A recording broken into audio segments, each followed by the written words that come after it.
बोले श्री कृष्णचंद्र भगवान की जय। लाख के महल का एक 7वां भाग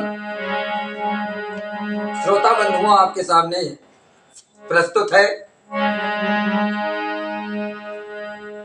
लाख के महल से निकलकर प्राण बचाकर पांडव बाहर आते हैं और जब बाहर आए तो बाहर आकर कुंती बोली, नहीं मुझे अब भय की।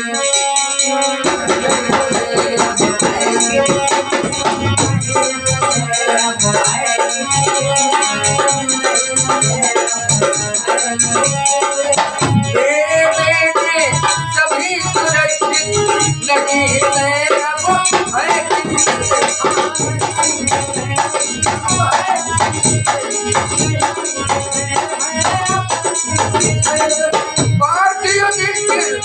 थके हुए थे, कचता था भजन सफल।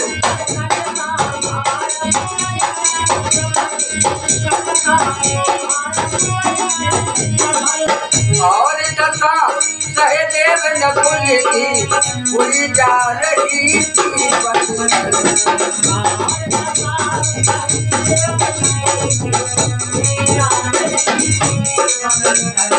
और दशा सहदेव नकुल की हुई जा रही थी।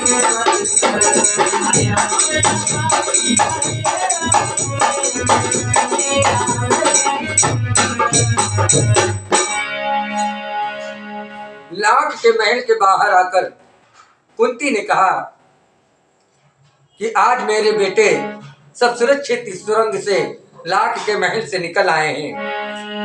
अब मेरे हृदय को कोई चिंता नहीं है, लेकिन पार्थ और युधिष्ठिर यानी अर्जुन और युधिष्ठिर थके हुए थे। एक एक पग भूमि पर धरना भारी पड़ रहा था और सहदेव और नकुल की दशा तो और भी बदतर थी।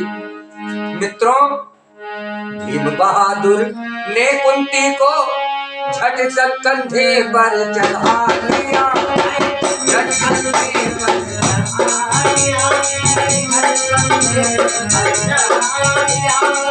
सहदेव नकुल को अपने फिर फूलों पर ही बिठा लिया।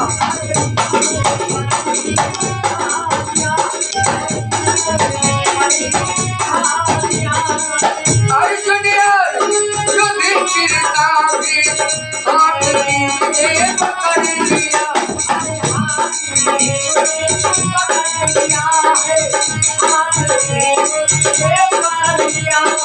सबको लेकर निर्जन वन में महाबली ने गमन किया।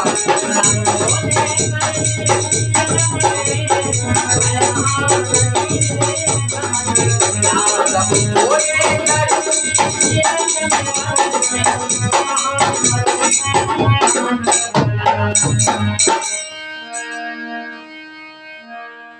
पार्थ, अर्जुन, युधिष्ठिर, नकुल, सहदेव, मां कुंती सबकी दशा बहुत बदतर हो चुकी थी।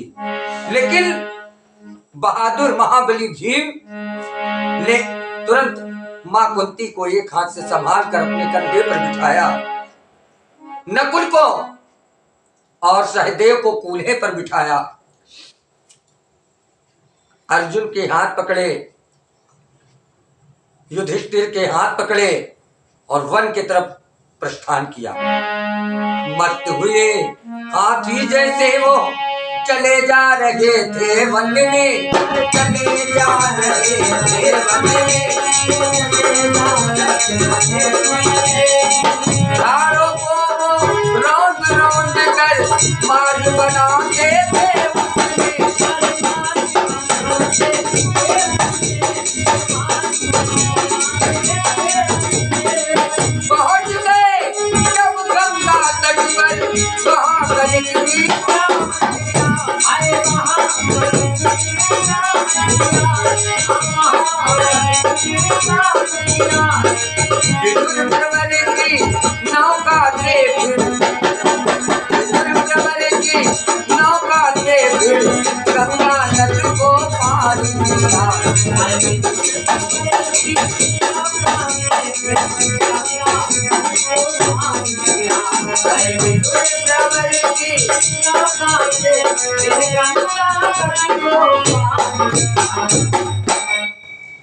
माँ कुंती को कंधे पर बिठाकर नकुल और सहदेव को अपने कूल्हे पर धारण करके और अर्जुन और युधिष्ठिर के हाथ पकड़कर मदमस्त हाथी की तरह झाड़ों को वनों को रौंदते हुए महाबली भी जाकर गंगा तट के पास निकलते हैं। मित्रों,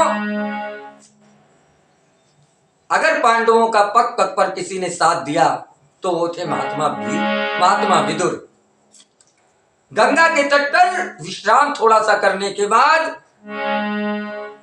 महात्मा विदुर की नौका पांडवों के लिए खड़ी थी और उस नौका से पांडवों ने गंगा नदी को पार किया।